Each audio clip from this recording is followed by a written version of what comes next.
Chapter બીજું ધોરણ 11 lecture number 23. હવે આપણે થિયરી પર પાછા આવી જઈએ. હવે છે ખૂબ જ મોટા અંતરો માપવાની દ્રષ્ટિ સ્થાન ભેદની રીત. ખૂબ મોટા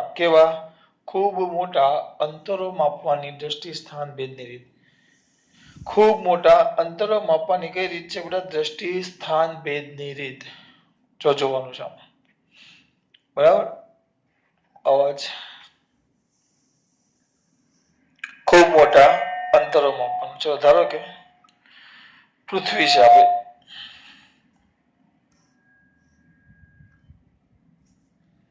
આ આપણી પૃથ્વી છે. જોજો આ પૃથ્વી છે. આ શું બેટા? પૃથ્વી. પૃથ્વીથી કોઈ એક ગ્રહ છે. આ ગ્રહ. આ ગ્રહ કયો છે? એસ.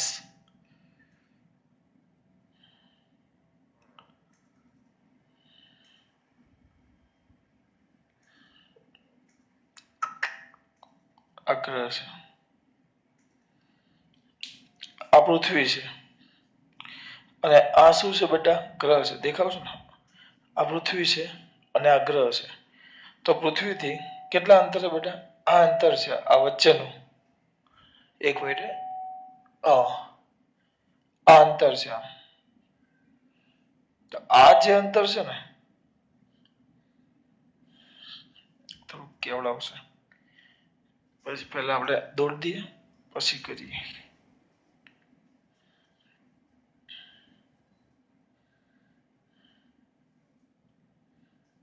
દોડતા ભાવે, બીજું કઈ નહીં. ને અહીંયા આપણો ગ્રહ છે. તો પૃથ્વીથી કેટલા અંતરે બેટા? ડી અંતરે, કેપિટલ ડી અંતરે આવેલો એક ગ્રહ છે એસ. આ પૃથ્વી છે. આ આપણી પૃથ્વી છે. તો પૃથ્વીથી ડી જેટલા કેપિટલ અંતરે આવેલા ગ્રહ એસ, કોઈ ગ્રહ એસ છે. તો આ બંને વચ્ચેનું અંતર આપણે આ જે ડી છે ને, એ ડી માપવાની રીત શોધવાની છે. બરાબર. અત્યારે તો અંતર માપવા માટેની બહુ બધી રીતો છે આપણી પાસે છે. છેલ્લે હું તમને કહેવા કઈ રીત છે. પણ પહેલા ત્યારે જૂના સમયમાં આ બધી રીતો હતી નહીં. તો જૂના સમયમાં કે જ્યારે આ રીતો નહોતી, પહેલા તો આપણી પાસે રીતો હમણાં છે. હમણાં દાખલા તરીકે જો ઉદાહરણ આપું કેવી રીતે. અમુક એમ જ કે જો સિમ્પલ, આ પૃથ્વી છે ને અહીંયા કોઈક દૂર કોઈક આ ગ્રહ છે. દાખલા તરીકે ચલો આ ગુરુ છે, આ પૃથ્વી છે ને આ ગુરુ છે. હવે તમને એમ કે બંને વચ્ચેનું અંતર માપો, બંને વચ્ચેનું અંતર. તો અત્યારે શું કરે? લેઝર અથવા પ્રકાશને અહીંયાથી મોકલે. પ્રકાશ આમ ગયો અહીંયાથી, અથવા ગુરુ નહીં, ચલો કોઈક સમથિંગ અવકાશીય પદાર્થ છે, મને ખબર નથી અવકાશીય પદાર્થ છે કોઈ. ગયો અહીંયા, હું સેકન્ડ ચાલુ કરું 10, 10:30 અને 15 સેકન્ડે, 10:30 કલાક, 10 કલાક 30 મિનિટ ને 15 સેકન્ડે અહીંયાથી પ્રકાશને મોકલું છું. પ્રકાશ ગયો, લેઝર અથવા એ પ્રકાશ એટલે કોઈ પણ એ લોકોનો પ્રકાશ હોય જે પાછો આવે ખબર પડે કે આ મેં મોકલેલો પ્રકાશ છે. ત્યાં જાય, એ પ્રકાશ એ પદાર્થ સાથે અથડાય ને એમ પાછો આવે. મેં મોકલેલો ક્યારે? 10:30 અને 15. તો 10:30 અને 20 પાછો આવી ગયો, એટલે એને જઈને પાછા આવતા કેટલી સેકન્ડ થઈ? 5 સેકન્ડ. ચાલો એક કામ કરીએ, 21 કરી દઈએ તો કેટલી સેકન્ડ થઈ? 6 સેકન્ડ. 6 સેકન્ડમાં પાછો આવ્યો. કોણ છે આ? કોને મોકલેલો? કે પ્રકાશ. સમય આપણને ખબર પડી ગઈ, 6 સેકન્ડ. જઈને પાછા આવવામાં, તો જવામાં કેટલો સમય થયો? જવામાં તમે તરત કહેશો સર 3 સેકન્ડ થઈ. જવામાં 3 સેકન્ડ. બરાબર, સમય મળી ગયો 3 સેકન્ડ. મોકલેલો કોને? પ્રકાશને. ઝડપ આપણને ખબર છે 3 × 10⁸ મીટર પર સેકન્ડ. બરાબર. તો આપણે અંતર શોધવું, d = vt. તો 3 × 10⁸ ગુણ્યા 3, 3 × 9, તો 9 × 10⁸ મીટર પર સેકન્ડ. કામ થઈ ગયું તમારું. આ રીતે અત્યારે આ વિકિરણોની મદદથી તમે કોઈ પણ અવકાશીય પદાર્થનું શું માપી શકો? પૃથ્વીથી અંતર, અથવા કોઈ પણ બે અવકાશીય પદાર્થોનું અંતર. આવું તમે 10મા ધોરણમાં પેલું 10મા ધોરણમાં તમારે આવતું. દરિયાની સપાટી છે આ ઉપર, અને અહીંયા પેલું જહાજ જતું હોય, જહાજ. અહીંયાથી નીચે સોનાર મોકલે, સોનાર નીચે અથાઈને પાછું આવે, સોનાર કહેતા સોનાર. તો આ ઊંડાઈ માપે કે કેટલી ઊંડાઈ છે, યાદ કરો. આ રીતે અહીંયા અલ્ટ્રાસોનિક ધ્વનિનો ઉપયોગ થતો, જ્યારે અહીંયા પ્રકાશનો ઉપયોગ થાય. એટલે અત્યારે આ બધી પદ્ધતિઓ છે આપણી પાસે, આ બધી પદ્ધતિઓ અત્યારે આપણી પાસે છે, આ પદ્ધતિઓ, બરાબર. આ બધી પદ્ધતિઓ છે, પેલા પદ્ધતિઓ નહોતી. તો પહેલા કઈ પદ્ધતિનો ઉપયોગ થયો? પહેલા આ પદ્ધતિ હતી. એક પદ્ધતિનું નામ આપ્યું છે તમને, દ્રષ્ટિ સ્થાન ભેદની રીત. તો પૃથ્વીથી આ રીતનો પહેલો ઉપયોગ તો લખીએ ને, ક્યાંથી બેટા? પૃથ્વીથી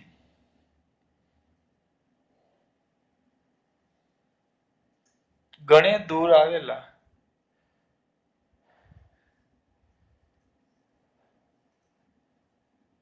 ગ્રહ એસ નું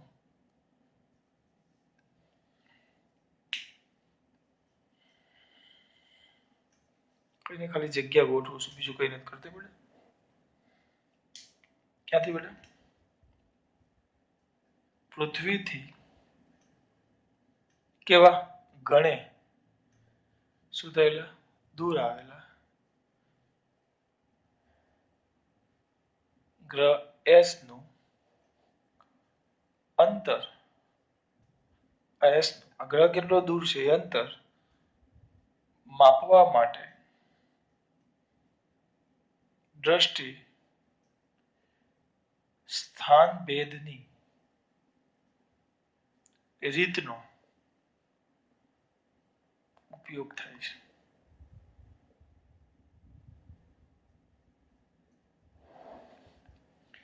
દ્રષ્ટિ સ્થાન ભેદની રીતનો શું થાય છે બેટા? ઉપયોગ.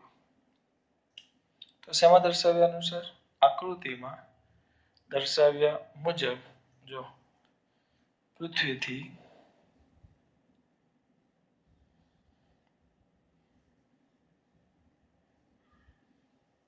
ગ્રહ એસ એ ડી અંતરે, કેપિટલ ડી અંતરે આવેલું છે. પછી આ પદ્ધતિમાં શું કરવાનું? પૃથ્વી પરના કોઈ પણ બે સ્થાન લઈ લેવાના. આયરા જો એક સ્થાન આયરું એ સ્થાન, અને આ બીજું સ્થાન બી સ્થાન. તો દર્શાવ્યા મુજબ ગ્રહ એસ, આ ગ્રહ એસ એ પૃથ્વીથી જો કેટલા અંતરે છે? ડી અંતરે. તો આકૃતિમાં દર્શાવ્યા મુજબ પૃથ્વીથી ગ્રહ એસ એ ડી અંતરે આવેલું છે. પૃથ્વી પરના બે અવલોકન સ્થાનો કયા? એ અને બી. પૃથ્વી પરના કેટલા બેટા? બે. એટલે અહીંયાથી આપણે આ ગ્રહનું અવલોકન કરવાનું છે એસ નું, અને અહીંયા બી થી આ ગ્રહ એસ નું અવલોકન કરવાનું છે.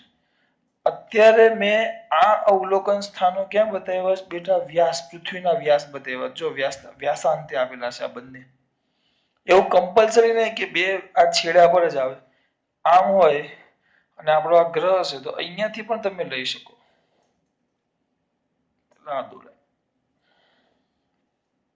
નજીક દોરાઈ ગયું.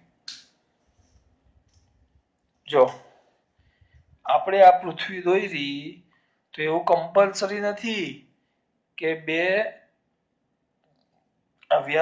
વ્યાસાંતે આવેલા બિંદુ, વ્યાસના અંતે આવેલા બિંદુ જ લેવાય એવું કમ્પલસરી નથી. કોઈ પણ બે બિંદુ લેવાય, પૃથ્વી પરના કોઈ પણ બે અવલોકન સ્થાનો. પણ ચોપડીમાં બે વ્યાસાંતે આપેલા છે એટલે આપણે વ્યાસાંતે લેશું. કમ્પલસરી નથી કે અહીંયા જ લેવા. પૃથ્વી પરના બે અવલોકન સ્થાનો એ અને બી પરથી ગ્રહ કયા બેટા? એસ નું એક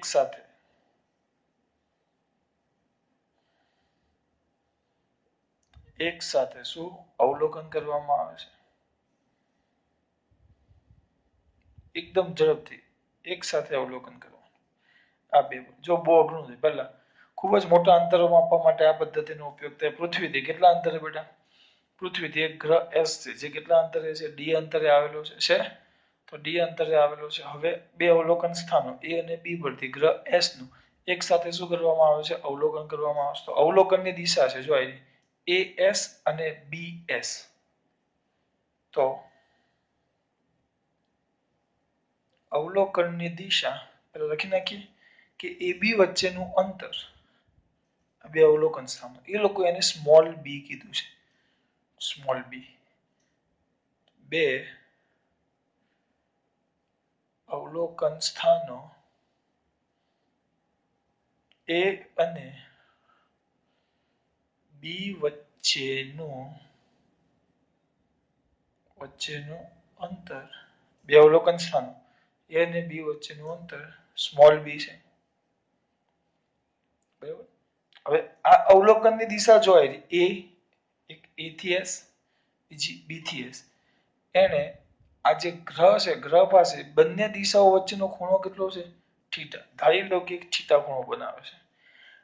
આ જે દિશા છે એ દિશા બે અવલોકનની જે દિશાઓ છે એ અને બી સ્થાનથી આપણે અવલોકન કરીએ તો અહીંયાથી અવલોકન એક આમ કરીએ, બીજો અવલોકન આમ કરીએ તો આ બે દિશાઓ વચ્ચેનો ખૂણો કેટલો છે? થીટા. તો બે અવલોકન શબ્દ ખરાબ લાગશે. બે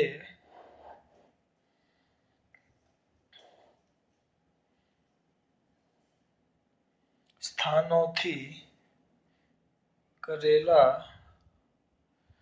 અવલોકન ની દિશા, કઈ અવલોકનની દિશા? એ એસ અને બીએસ વચ્ચેનો ખૂણો થીટા છે. ચલો આટલું કામ થઈ ગયું. બરાબર. થિયરીનો અઘરો ભાગ પૂરો. આમ જોવા જાઓ આ થિયરીમાં કઈ જ લેવાનું નથી બેટા, કઈ જ નહીં. ધ્યાન આપજો. પાછું એકવાર પેલા તો આ રીતનો ઉપયોગ શું થાય? ખૂબ જ મોટા અંતરો માપવા માટે દશાંશ ભેદની રીતનો ઉપયોગ થાય. આકૃતિમાં દર્શાવ્યા અનુસાર પૃથ્વી છે, પૃથ્વીથી કેટલા અંતરે? ડી અંતરે પૃથ્વીથી દૂર એક ગ્રહ એસ આવેલો છે તો બંને વચ્ચેનું અંતર માપવું છે. ધારો કે બંને વચ્ચેનું અંતર કેટલું છે? કેપિટલ ડી છે. અહીંયા લખી નાખ્યું કેપિટલ ડી છે. ગ્રહના બે અવલોકન સ્થાનો કયા બેટા? એ અને બી પરથી ગ્રહનું એક સાથે અવલોકન કરવામાં આવે છે. બે સ્થાનો વચ્ચેનું અંતર કેટલું છે? બી છે. અને બે અવલોકનની દિશા એ એસ અને બી એસ વચ્ચેનો ખૂણો કેટલો છે? થીટા. હવે ધ્યાન રાખજો, પૃથ્વી પરના સૌથી દૂરનું અવલોકન સ્થાન આ વ્યાસાંતે આવે. પૃથ્વી લઈ લેવું, પૃથ્વી જો આ સમજજો, પૃથ્વી લઈ લેવું, પૃથ્વી તો પૃથ્વી લઈ લેવું, આ પૃથ્વી તો એમાં સૌથી દૂર બે બિંદુઓ કયા આવે? બે અવલોકનના સ્થાન કયા આવે? તો ગમે તે લેવું, આ વ્યાસ જ આવે. તમે અહીંયા લેવું, અહીંયા લેવું, આ લેવું, ગમે ત્યાં લેવું, એ સૌથી મોટા આ બે બિંદુઓ દૂર તો વ્યાસ જ આવે. બરાબર. હવે ધ્યાન આપજો, પૃથ્વીનો વ્યાસ તમને ખાલી સમજૂતી મારું, પૃથ્વીની ત્રિજ્યા 6400 કિલોમીટર છે. પૃથ્વીની ત્રિજ્યા કેટલી છે? 6400 કિલોમીટર. 6.4 ગુણ્યા 10⁶ મીટર થાય.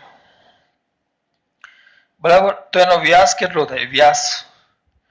એનો વ્યાસ કેટલો થાય? 64 ગુણ્યા 2 એટલે 8 ને 12 12.8 ગુણ્યા 10⁶ મીટર. વ્યવસ્થિત લખીએ તો 1. આ જો તમને આ બે બિંદુઓ વચ્ચેનું અંતર કેવું છે?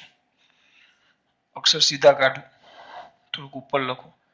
આ સમજૂતી માટે લખું છું, મારી સમજૂતી માટે નહીં. આ લઈ લો, આ વ્યાસ લેવું છે તો વ્યાસ એટલે 2r થાય. તો આપણે આને બી કીધું, બી સોરી ડી નહીં, બી. આ બી છે તો બી બરાબર શું થશે બેટા? 2r. 2r એટલે 2 ગુણ્યા 6400 કિલોમીટર. તો 6400 6400 એટલે 12800 કિલોમીટર. તો કેટલા થાય બેટા? 12800 ગુણ્યા 10⁻³ કિલોમીટર થાય. તો કેટલા થાય? 1.1234 ગુણ્યા 10⁷ મીટર થયું. આ બે વચ્ચેનું અંતર, અવલોકન સ્થાનો વચ્ચેનું અંતર, મેક્સિમમ અંતર. જ્યારે પૃથ્વી, આપણે આને પૃથ્વી લીધી છે પૃથ્વીની સૌથી નજીકનો અવકાશીય પદાર્થ આપણે ગણીએ તો ચંદ્ર લઈ લઈએ, પણ ચંદ્ર કરતા આપણે ચલો ને એક કામ કરીએ, અંતર કોઈ પણ લેવું, બરાબર? આ અંતર કરતા તો બધા બહુ વધારે જ હોય. દાખલા તરીકે પૃથ્વી અને સૂર્ય વચ્ચેનું અંતર લેવું તો એ તો 10 ની કેટલી ઘાત આવે બેટા? બહુ જ વધારે. તમે ભણી કે યાદ કરો, એને AU કહેતા, AU એસ્ટ્રોનોમિકલ યુનિટ. કદાચ યાદ હોય તો એસ્ટ્રોનોમિકલ યુનિટ યાદ આવે છે? એસ્ટ્રોનોમિકલ યુનિટ યાદ આવે છે? અને 11 ઘાત આવતી, 10 ની 11 ઘાત. આના કરતા બધા જ અંતરો પૃથ્વીના વ્યાસ કરતા વધારે નહીં, બહુ જ વધારે હોય. ટૂંકમાં તમે કોઈ પણ અવકાશીય પદાર્થ લેવો એટલે હું તમને એક વસ્તુ ખાસ કહું તો અવલોકન સ્થાન, કોઈ પણ બે અવલોકન સ્થાન લેવું, આ તો મેં મેક્સિમમ દૂર લીધા છે, મેક્સિમમ દૂર. કોઈ પણ બે અવલોકન સ્થાન લેવું એના કરતા અવકાશીય પદાર્થ કેવો હશે? દૂર. દૂર ન હોય, બહુ જ દૂર હોય, કારણ કે આપણે તો ઘાત વધારીએ છીએ. અરે એક ઘાત વધારે તો એ વધી જાય, નથી પડતી. એક ઘાત ખાલી વધે તો એ ઘણા બધા ગણા થઈ જાય. તો બે સ્થાનો અવલોકનની દિશા ને ખૂણો કેટલો છે? થીટા. તો લખાશે અહીં શું? પૃથ્વી પરના બે અવલોકન સ્થાનો વચ્ચેના અંતર કરતા અવલોકન સ્થાનો વચ્ચેના અંતરનું નામ લખી નાખીએ. એ લોકોએ શું કીધું છે? બી કરતા પૃથ્વી અને ગ્રહ વચ્ચેનું અંતર ડી ખૂબ જ મોટું હોય. સર એટલે એ તો સમજાવશું. એટલે આ ટૂંકમાં એમ કહે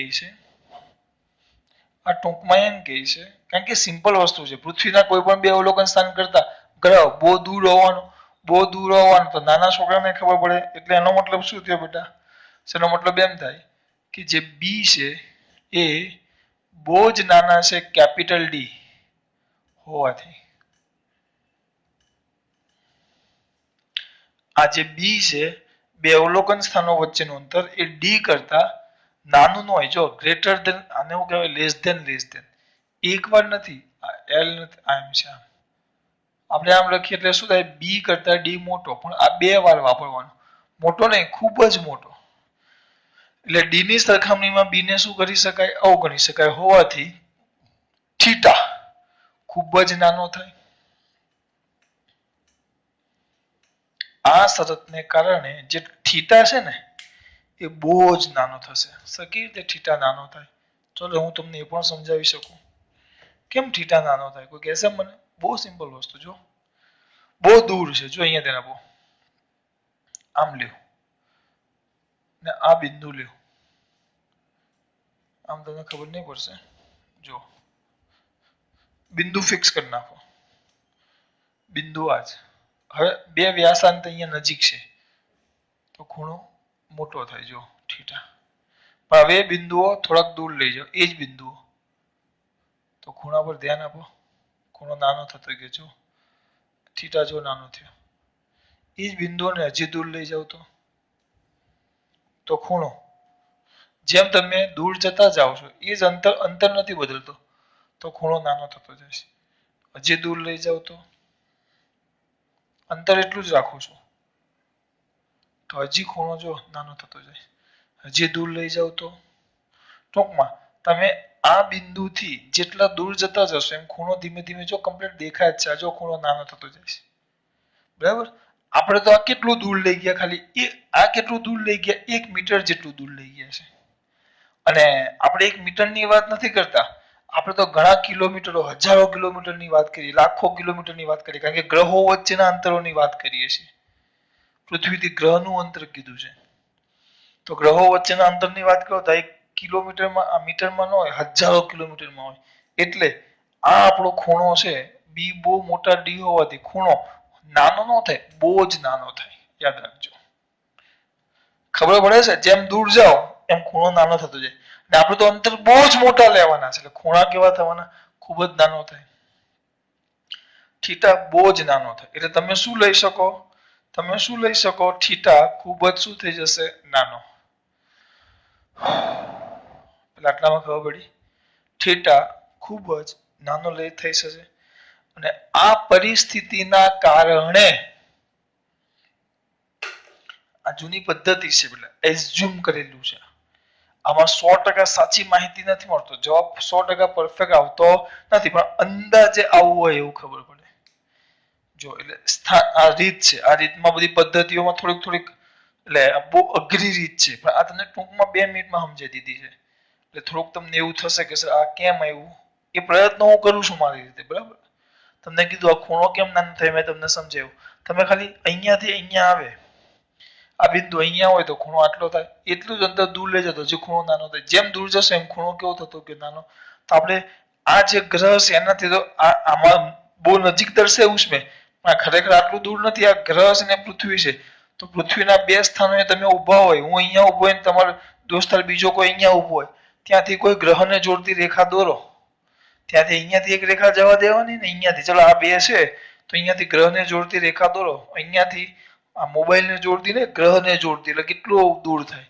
તેને જોડવા જાવ તો ખૂણો કેવો થવાનો એકદમ નાનો થઈ જાય એટલે આ ખૂણો આ બી ડબલ ગ્રેટર ધેન અને હું કહેવાય very sorry less than D એટલે બી અવલોકન 2 અવલોકન સ્થાનો વચ્ચેના અંતરની સરખામણીમાં ડી 2 ગ્રહો વચ્ચેનું અંતર એટલે પૃથ્વી અને ગ્રહ વચ્ચેનું અંતર ખૂબ જ મોટું હોવાથી ખૂણો ખૂબ જ કેવો થશે નાનો તો ખૂણાની વ્યાખ્યા ભણી ગયા ખૂણો બરાબર ચાપના છેદમાં ત્રિજ્યા ખૂણો બરાબર ચાપના છેદમાં ત્રિજ્યા શું બરાબર ખૂણો બરાબર ચાપના છેદમાં ત્રિજ્યાનો ઉપયોગ કરવાનો છે થિયરી પૂરી તો આને કારણે તમે થીટા ખૂબ જ નાનો હોવાને નાનો થાય છે આ કારણે આ જે ગ્રહ S ને છે ને તમે કેન્દ્ર સ્વરૂપે લઈ શકો ગ્રહ S ને કેન્દ્ર અને આ ડી ને તમે કયા સ્વરૂપે ત્રિજ્યા સ્વરૂપે લઈ આ જે 2 અવલોકન સ્થાનો એ બી છે એ તમે કયા સ્વરૂપે લઈ શકો ચાપ સ્વરૂપે કયા સ્વરૂપે લઈ શકો ચાપ સ્વરૂપે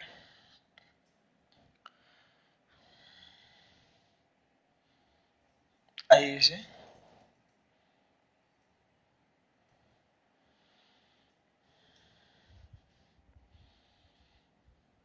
આ કારણે S ને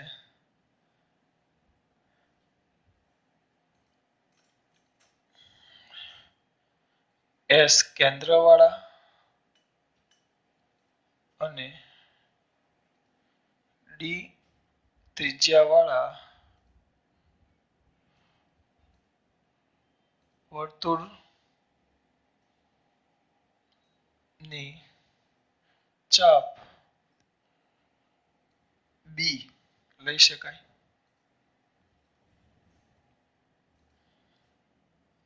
શામાં ખબર ન પડી S કેન્દ્રવાળા અને ડી ત્રિજ્યાવાળા વર્તુળની ચાપ કઈ થઈ જાય આ વર્તુળની ચાપ થઈ ગઈ એ બી આ બી ચાપ થાય મારા પૂરા તરત કહેશે સર તમે ખોટું ભણાવો છો આમ હોય બેટા આને ચાપ કહેવાય આ તો જીવા થાય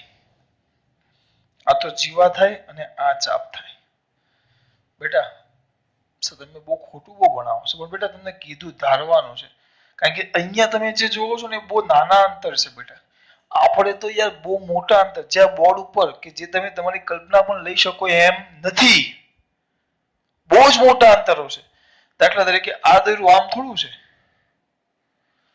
આની સરખામણીમાં આ તો બહુ નાનું થાય ચાલો આને વ્યવસ્થિત દોરું તો આમ થાય આ બિંદુ દોરો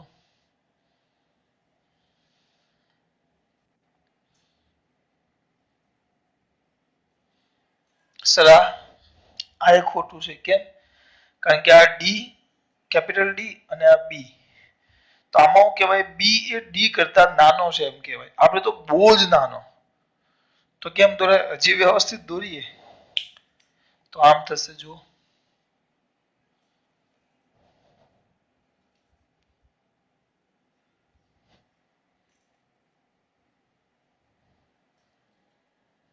દેખાય છે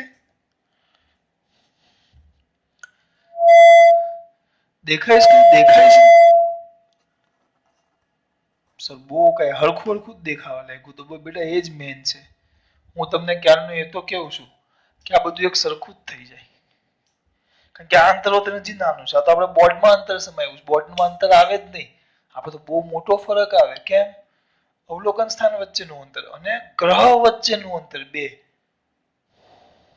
આવે જ નહીં આમાં. તો આ રીતે દોરો તો છેલ્લે તો એવું થાય ને કે આ સીધો ભાગ ચાપ અને જીવા બે એક જ થઈ જાય. એટલે હું આ જીવાને જ કયા સ્વરૂપે લઈ શકીશ? ચાપ સ્વરૂપે. હજી આમાં જો આમ હજી તો આને જો ટૂંકમાં તમને કહું આ બિંદુ અહીંયા દોરું તો આપણા બે બિંદુઓ સાવ નજીક રાખવાના. દાખલા તરીકે મારી બે આંગળીઓ વચ્ચેના અંતર રાખવાના અને પેલું બિંદુ અહીંયા રાખવાનું. આમ આ બેને જોડવાનું. તો આ બિંદુને મૂકી દેવાનું તમારે ક્યાં? છેક અમેરિકા. અને અમેરિકામાંથી મૂકી એ બેને આની સાથે જોડવાનો પ્રયત્ન કરવાનો. પછી એક આમ દોરો આમ સીધું દોરો તો હરખું જ થાય. કઈ ફરક ન પડે. એટલે આપણે બી ને ચાપ તરીકે શું કરી શકીએ બેટા? લઈ શકાય.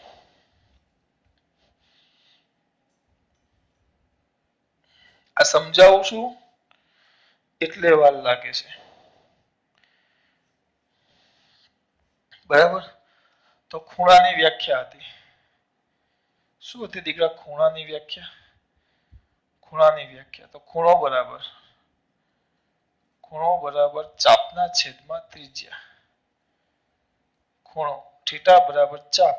ચાપ એટલે મને ખબર છે સર આ કે બહુ મોટા અંતર માટે આ એબી જ ચાપ થઈ જશે. આપણે એબી છેદમાં ત્રિજ્યા. ત્રિજ્યા એટલે એએસ પણ ચાલે અને બીએસ પણ ચાલે. તો એએસ તો એના પરથી થીટા બરાબર આપણને ખબર છે એએસ બરાબર બીએસ બરાબર એએસ બરાબર બીએસ બરાબર કેપિટલ ડી અને એબી બરાબર સ્મોલ બી. તો બી બાય ડી.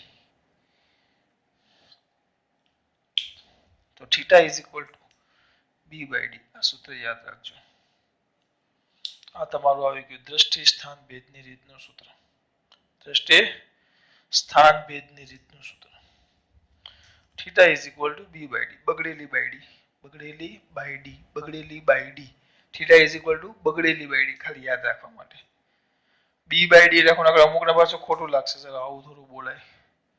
થઈ ગયું. ચલો પહેલેથી બહુ અઘરી થિયરી નથી લાગતી. સિમ્પલ છે. અઘરી એટલે છે કે આમાં જે લોજિક છે ને એ તમારી કલ્પનાની બહારની વસ્તુ. એઝ્યુમ અંતરો બહુ મોટા છે એટલે સિમ્પલ. ચલો મોઢે કેમ કરશું? કરાવી દઈએ. એમાં ક્યાં વાંધો? ચલો આ દોર્યું પહેલા. અહીંયા ધ્યાન.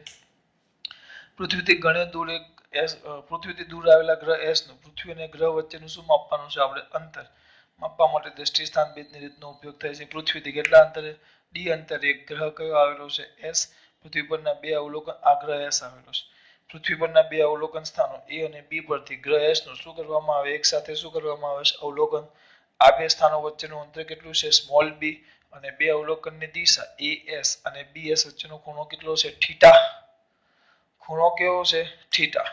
હવે બે અવલોકન સ્થાનો વચ્ચેના અંતર કરતા પૃથ્વી અને ગ્રહ વચ્ચેનું અંતર આ જે ડી અવલોકન સ્થાનોના અંતર બી કરતા પૃથ્વી અને ગ્રહ વચ્ચેનું અંતર ડી એ કેવું હશે? આ ડી એ બહુ જ મોટું છે અથવા આના કરતા નાનું છે. બેમાંથી ગમે તે એક લખાય. મોટું છે એટલે B is very less than very less than શું આવશે? ડી. એટલે ખૂણો કેવો થશે? બહુ નાનો. પછી આવ્યો એટલે ખૂણો બરાબર ચાપના છેદમાં ત્રિજ્યા. ખૂણો બરાબર થીટા. થીટા એટલે એબી. ચાપ એબી. સર આ ચાપ આ ખૂણો બરાબર ચાપ. સર આ ચાપ થાય. હમણાં બૂમો પાડીને કીધું આ અંતર નાનું છે. આના કરતા બહુ જ મોટું દોરવાનું છે. જે હું બોર્ડ પર દોરી શકું એમ નથી. થીટા બરાબર બી બાય ડી. આવી ગયું. પાછું એકવાર. હા મોસ્ટ આઈમ્પી થિયરી છે. પાછું એકવાર આકૃતિમાં શું કરવાનું છે બેટા? સૌથી પહેલા બે ગ્રહો વચ્ચેના અંતરો માપવા માટે અથવા ગ્રહો વચ્ચેના અંતરો માપવા માટે ખૂબ જ મોટા અંતરો માપવા માટે દ્રષ્ટિ સ્થાન ભેદની રીતનો ઉપયોગ થાય છે. આકૃતિમાં દર્શાવ્યા અનુસાર પૃથ્વીથી ડી અંતરે આવેલો ગ્રહ કયો છે? એસ. તો બંને વચ્ચેનું શું માપવું છે? અંતર. તો એના માટે શું કરશું બેટા? પૃથ્વી પરના બે અવલોકન સ્થાનો એ અને બી પરથી એક સાથે ગ્રહ એસ નું શું કરવામાં આવે છે? અવલોકન કરવામાં આવે છે. અવલોકન સ્થાનો વચ્ચેનું અંતર કેટલું છે? બી. અને અવલોકનની દિશા એએસ અને બીએસ વચ્ચે રચાતો ખૂણો કેટલો છે? થીટા. અહીંયા સુધી પહોંચી ગયા. હું આમાં જ જોઉં છું. આ બાજુ જોતો જ નથી. પછી પછી શું બોલ્યા અવલોકન સ્થાનો વચ્ચેનું અંતર બી કરતા ગ્રહો વચ્ચેનું બે ગ્રહો વચ્ચેનું અંતર કેટલું એટલે કેપિટલ ડી એ ખૂબ જ વધારે છે આ બહુ જ વધારે છે આ તો આપણે સરખું જેવું જ દોર્યું જો આના કરતા ડબલ દોર્યું ડબલ ને બહુ જ વધારે બહુ ને બહુ જ વધારે એટલે આ ખૂણો કેવો થઈ જાય નાનો ખૂણો નાનો થાય એટલે આપણે એસ કેન્દ્ર વાળા અને ડી ત્રિજ્યા વાળા વર્તુળની જીવા તરીકે કોને લઈ શકીએ આપણે એબી ને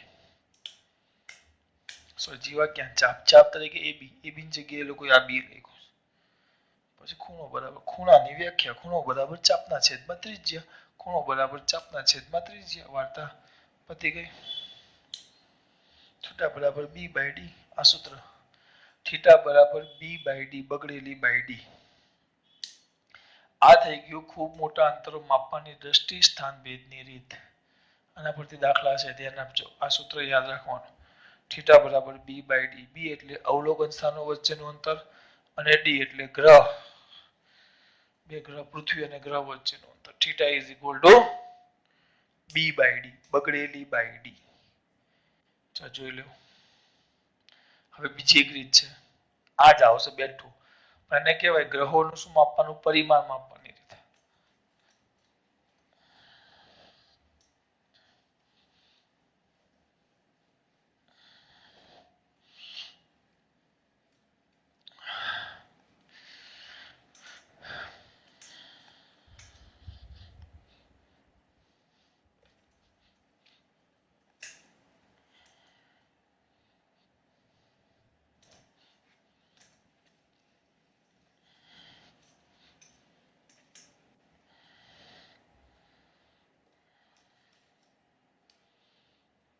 ગ્રહોના પરિમાણ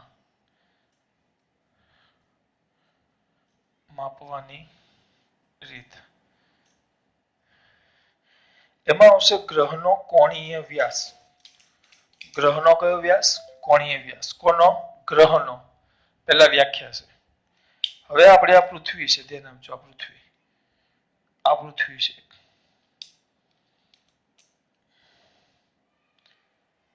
આ પૃથ્વી છે બરાબર હવે અહીંયા ધ્યાન આપજો આ પૃથ્વી છે એટલે હું એક કામ કરું કે આમાં આ એક ગ્રહ છે બહુ મોટો દોરું છું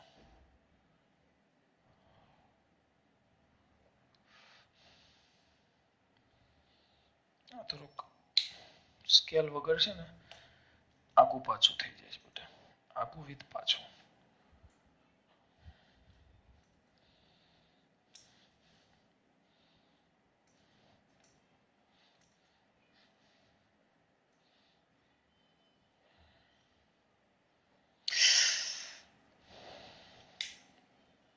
આને પૂછી નાખીએ પેલું પૂછવા જેવું નથી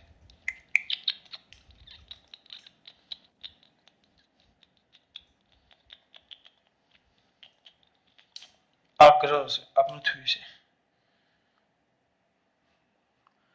આ આપણો ગ્રહ છે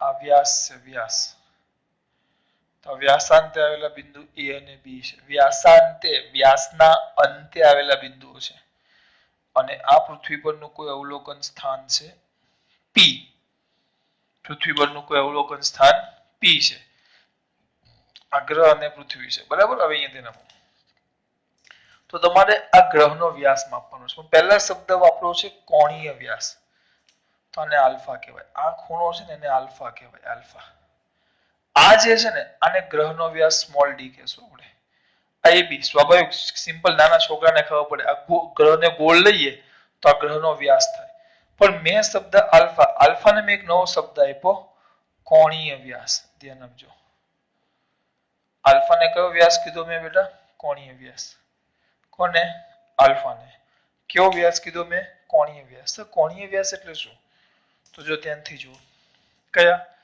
ગ્રહના કોઈ ગ્રહના વ્યાસાંતે વ્યાસાંતે એટલે કે વ્યાસના અંતે કોના દેખાય છે કમ્પ્લીટ ગ્રહના કોના બેટા ગ્રહના કોના ગ્રહના એક ગ્રહ છે જો આપણો તો ગ્રહના વ્યાસાંતે વ્યાસાંતે એટલે કે વ્યાસના અંતે આવેલા બે બિંદુ અથવા બે સ્થાનો પરથી આ પૃથ્વી છે તો પૃથ્વીના કોઈ એક બિંદુ એક અવલોકન સ્થાન આ પૃથ્વીનું અવલોકન સ્થાન છે તો આ અવલોકન સ્થાન આ જો આ વ્યાસના અંતે આવેલા બે ના સ્થાન છે આ બે વ્યાસાંતે આવેલા બિંદુઓ છે એને પૃથ્વીના કોઈ એક અવલોકન સ્થાન સાથે રચેલા કોણને એ ગ્રહનો કોણીય વ્યાસ કહેવાય સજી કોણીય વ્યાસમાં ખબર નથી પડતી જો તમને બીજી રીતે સમજાવું સ્કેલની જરૂર પડશે મારે સ્કેલ મળે એમ નથી ચલો અહીંયા હવે હું તમને એમ કહું આ એ અને બી બિંદુ વચ્ચેનું અંતર કેટલું અહીંયાથી તો હું તમને એમ કહું કે એ અને બી વચ્ચેનું અંતર કેટલું અહીંયાથી હું અહીંયા આપણું અવલોકન સ્થાન છે જો એ અને બી વચ્ચેનું અંતર તમને પૂછું તો સ્વાભાવિક છે આટલું છે અને હું 30 સેમી છે એવું વિચારો 30 સેમી તો જે 30 સેમી આમ સીધું તમે સ્કેલથી માપો ને સ્કેલથી આ 30 સેમી તમે જે સીધું સ્કેલથી માપો ને તો એ 30 સેમીનું રેખીય અંતર કહેવાય બંને બિંદુઓ વચ્ચેનું રેખીય અંતર કહેવાય એ અને બી વચ્ચેનું કયું અંતર કહેવાય રેખીય ધ્યાન આપજો સીધે સીધું અંતર એ અને બી વચ્ચેનું રેખીય અંતર કહેવાય પણ હવે તમને કોઈ પૂછે કે આ બિંદુ પાસેથી આ બિંદુ જે પી છે તો આ બિંદુ પી પાસેથી એ અને બી નું કોણીય અંતર કેટલું થાય એ કહો if you any asking you કોઈ તમને એમ પૂછે કે આ બિંદુ જે પી છે ત્યાંથી એ અને બી વચ્ચેનું કોણીય અંતર કેટલું તેના માટે શું કરવાનું ટેલિસ્કોપ લઈને બેસવાનું બરાબર હવે અહીંયાથી એને જોવાનું આમ જો વિચારો અહીંયા એક જો આ મસ્ત રીત આપું છું આમ આપણો કોણ માપક અહીંયા મૂકી દેવું બરાબર મૂક્યો કોણ માપક હવે હું આના પર ટેલિસ્કોપને ફેરવતો જઈશ ક્રોસ વાયર આવે ટેલિસ્કોપમાં જો દૂરબીન જો એમ એક બાજુનું દૂરબીન તેમાં પેલો ક્રોસ વાયર ખબર ને આમ જો ગોળ તો અંદર આમ ચોકડી જેવું દેખાય ને ક્રોસ વાયર કહેવાય તો ધીમે અહીંયાથી ચોકડી મૂકવાની આમ ધીમે લઈ જાઓ આ ચોકડી અહીંયા આવી ગઈ તો અહીંયા કમ્પ્લીટ આવી ગઈ આ ચોકડી તો અહીંયા આવી ગઈ એટલે આ એક બિંદુ એક દિશા નક્કી કરી પછી આને ધીમે ફેરવો ટુક ટુક અહીંયા આવ્યું તો અહીંયા આવે તો આમ જાય તો બીજું અહીંયા આવ્યું ધીમે ક્રોસ વાયર કરતા જવાનું અને નીચે કોણ માપક છે એક આ ખૂણે આવીને અહીંયા આ બિંદુ મને એ ક્રોસ વાયર પર દેખાડું પછી ફેરવતો આ બાજુ લેવું અને બિંદુ બી મને ક્રોસ વાયર પર દેખાડું તો આ દાખલા તરીકે 70 છે અને 190 છે અને 110 છે તો આ ખૂણો કેટલો થઈ ગયો 40 નો તો આ જે ખૂણો થયો ને આ ખૂણો 40 એને કોણીય આ બે બિંદુ વચ્ચેનું કોણીય અંતર કહેવાય 40 નો ખૂણો એનું કોણીય અંતર ખૂણામાં અંતર થયું જ્યારે સીધું માપ્યું ને એ રેખીય અંતર કહેવાય તો એ અને બી વચ્ચેનું જે સીધું લખ્યું ને આ ડી એનો રેખીય એનો વ્યાસ કહેવાય પણ એ વ્યાસે અહીંયા જે ખૂણો બનાવ્યો ને તેને કોણીય વ્યાસ કહેવાય જેમ આ બે બિંદુઓ વચ્ચેના અંતરને રેખીય અંતર કહેવાય અને આ બે બિંદુઓ વચ્ચે આ પી પાસે જે ખૂણો બન્યો એને એનું કોણીય અંતર કહેવાય કારણ કે ખૂણામાં આપણે અંતર માપ્યું છે જો આ એટલે એનું કોણીય અંતર કહેવાય ખબર પડી તો આ કયું અંતર કહેવાશે બેટા કોણીય વ્યાસ કોનો ગ્રહનો તો આપણે ગ્રહનો કોણીય વ્યાસની વ્યાખ્યા આપી છે તો અમે તમને સમજાવું કેવી રીતે મળે એટલે આપણે જોવાનું આમે આમ દાખલા તરીકે તમારા માટે આમ તમારી સામે વાત કરું તો આ છે આ તો હું શું કરીશ ક્રોસ વાળા અહીંયા મૂકીશ આમ પેલા અહીંયાથી આમ લઈ જઈશ પછી ધીમે ટીક ટીક આમ લીધો ફેરવું ટીક ટીક આવી ગયું તો આ જે મેં ફેરવું અહીંયાથી આટલું આ સીધું એનું રેખીય અંતર થાય પણ હવે પહેલા ક્રોસ વાળા અહીંયા મૂકીશ ને ધીમે ફેરવતો આમ લઈ જઈશ તો સર અહીંયા એવું આવે તો આ જે બન્યું આ ખૂણો તો આ બિંદુ પાસે આ ડસ્ટરનું આ કયો અંતર થઈ ગયું આ એની રેખીય લંબાઈ કહેવાય ડસ્ટરની રેખીય લંબાઈ અને આ રીતે મેં ખૂણા બનાવ્યા આ બિંદુ પાસેથી આમ આ રીતે બે અવલોકનની દિશા આવે તો આ જે ખૂણો બન્યો એ ડસ્ટરનું કોણીય લંબાઈ કહેવાય ડસ્ટરની કોણીય લંબાઈ કહેવાય તો ડસ્ટરની કોણ આ એ વસ્તુ છે ખાલી સમજો હું જે કહેવા માંગુ છું હવે આને પૂછી નાખો, લેવામાં કઈ જ નથી વસ્તુમાં. જો જોઈએ તો શું આવશે? ગ્રહના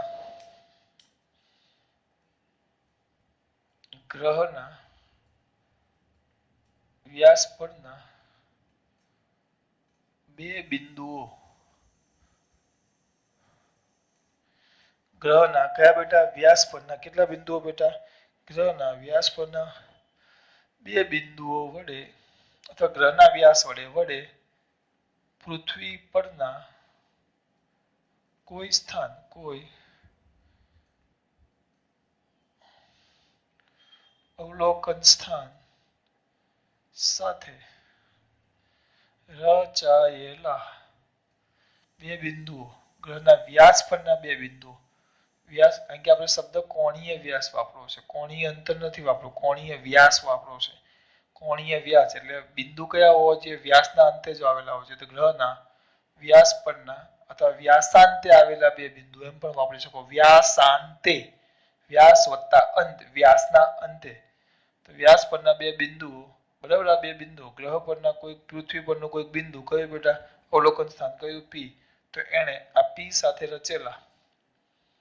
તો શું લખ્યું? ગ્રહના વ્યાસ પરના બે બિંદુઓ વડે પૃથ્વી પરના કોઈક અવલોકન સ્થાન સાથે રચાયેલા ખૂણાને અથવા ખૂણાને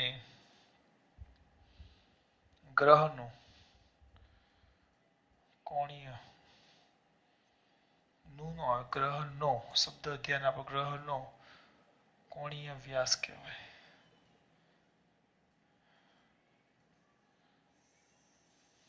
એ લોકો એને ટૂંકમાં આલ્ફા કીધો છે. આલ્ફા કહેવાય. અને આલ્ફા કેમ શોધવું મેં તમને હમણાં સમજાવ્યું. આલ્ફા શોધવાનું કેમ? અવલોકન સ્થાન.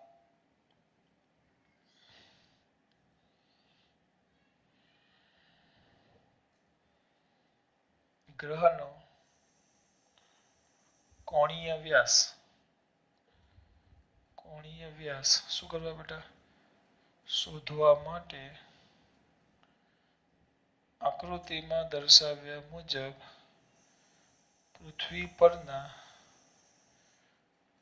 અવલોકન સ્થાન પી પરથી, અવલોકન આમથી આમ લઈ ગયા પી પરથી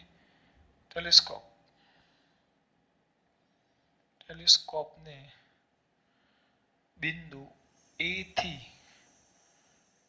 બિંદુ બી સુધી લઈ જઈ ને ખૂણો શું કરી શકાય બેટા? શોધી શકાય. આકૃતિ પરથી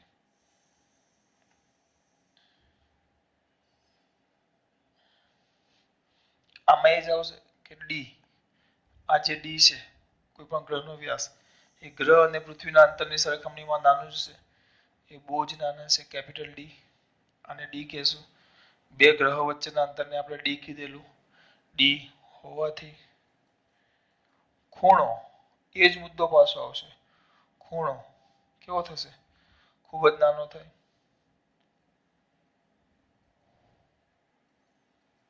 તો કોની વ્યાખ્યા બેટા? ખૂણાની. કોના પરથી બેટા? વ્યાખ્યા પરથી. શું આવશે બોલો? ખૂણો બરાબર એને મુદ્દો પાછો. ખૂણો બરાબર ચાપના છેદમાં ત્રિજ્યા. થોડુંક ટૂંકમાં લખશું આપણે તો ખૂણો આપણો કેટલો છે? આલ્ફા, કારણ કે આલ્ફા છે. ચાપ AB ના છેદમાં ત્રિજ્યા EP.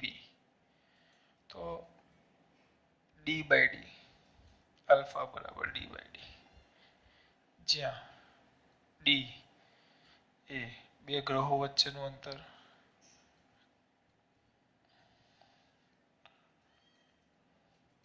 અને સ્મોલ d ગ્રહનો વ્યાસ. બે ગ્રહો વચ્ચેનું અંતર છે ને, થોડોક શબ્દ ખરાબ લાગશે કારણ કે આપણે ગ્રહ નથી લીધો. પૃથ્વી અને ગ્રહ વચ્ચેનું અંતર એમ લખીએ. પૃથ્વી અને ગ્રહ વચ્ચેનું અંતર.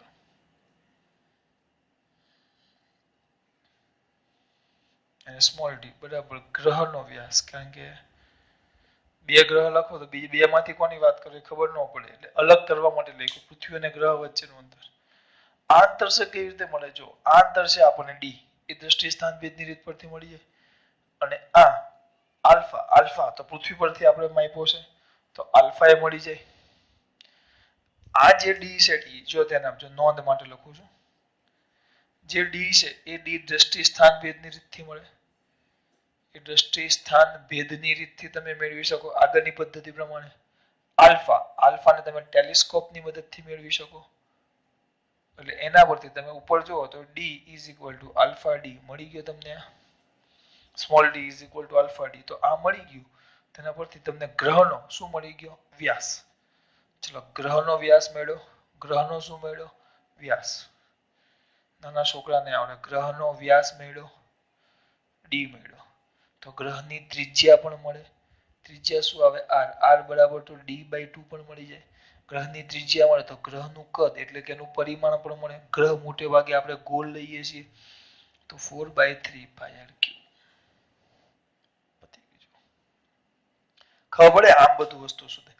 એટલે અંદાજો આવે કે ભાઈ ગુરુ કરતા પૃથ્વી કરતા ગુરુ આટલા ગણો છે. પૃથ્વી અને મંગળ એક સરખા છે, બમણો છે. મને યાદ નથી, તમે 10મા ધોરણમાં પેલા ગ્રહોમાં આવતું કે ગુરુ 10 ગણો કે 100 ગણો, મને કઈ યાદ નથી, કઈક છે એવું આવતું, યાદ નથી મને. તો એ કેવી રીતે માપે? કે સ્કેલ લઈને માપવા ગયા હતા? આના પરથી અંદાજો લેવા. આ રીતે એ લોકો વ્યાસ શોધે, વ્યાસ મળે પછી ત્રિજ્યા શોધે, એના પરથી કદ શોધે. નક્કી કે પૃથ્વી કરતા કદ આટલા ઘણું છે અંદાજિત, કમ્પ્લીટ પરફેક્ટ ફિગર ન હોય. કારણ કે એ લોકો બધા ગ્રહોને સંપૂર્ણ ગોળ ધારે. દરેક ગ્રહો સંપૂર્ણ ગોળ નથી પાછા. દાખલા તરીકે પૃથ્વીની વાત કરીએ પૃથ્વીની, તો પૃથ્વી નારંગી જેવી ગોળ છે. બધું જ કાઢી નાખો, થિયરી પૂરતું યાદ રાખવું હોય તો આટલું જ. સૌથી પહેલા કેવા બેટા ગ્રહના ગ્રહોનું પરિમાણ માપવાની. તો ગ્રહ છે તો ગ્રહના વ્યાસના, જો ગ્રહના વ્યાસ પરના બે બિંદુઓ વડે પૃથ્વી પરના કોઈ અવલોકન સ્થાન સાથે રચાયેલા કોણને ગ્રહનો કોણીય વ્યાસ કહેવાય. કોણીય વ્યાસ, વ્યાસ કીધો છે એટલે કમ્પલસરી ગ્રહના વ્યાસ પરના બે બિંદુ બોલવા પડે. બરાબર. હવે જો આના માટે પૃથ્વીના અવલોકન સ્થાન પરથી બે ગ્રહો છે પરથી અવલોકન પરથી પી પરથી શું કરવાનું બેટા? ટેલિસ્કોપને બિંદુ એ થી બિંદુ બી સુધી લઈ જઈને શું માપી શકાય? ખૂણો. આમ ખૂણો માપાય, મેં વાત કરી. હવે આર ડી વ્યાસનું અંતર એ પૃથ્વી અને ગ્રહના અંતર કરતા આ નાનું છે, આ મોટું છે. આ નાનું છે, આ મોટું છે.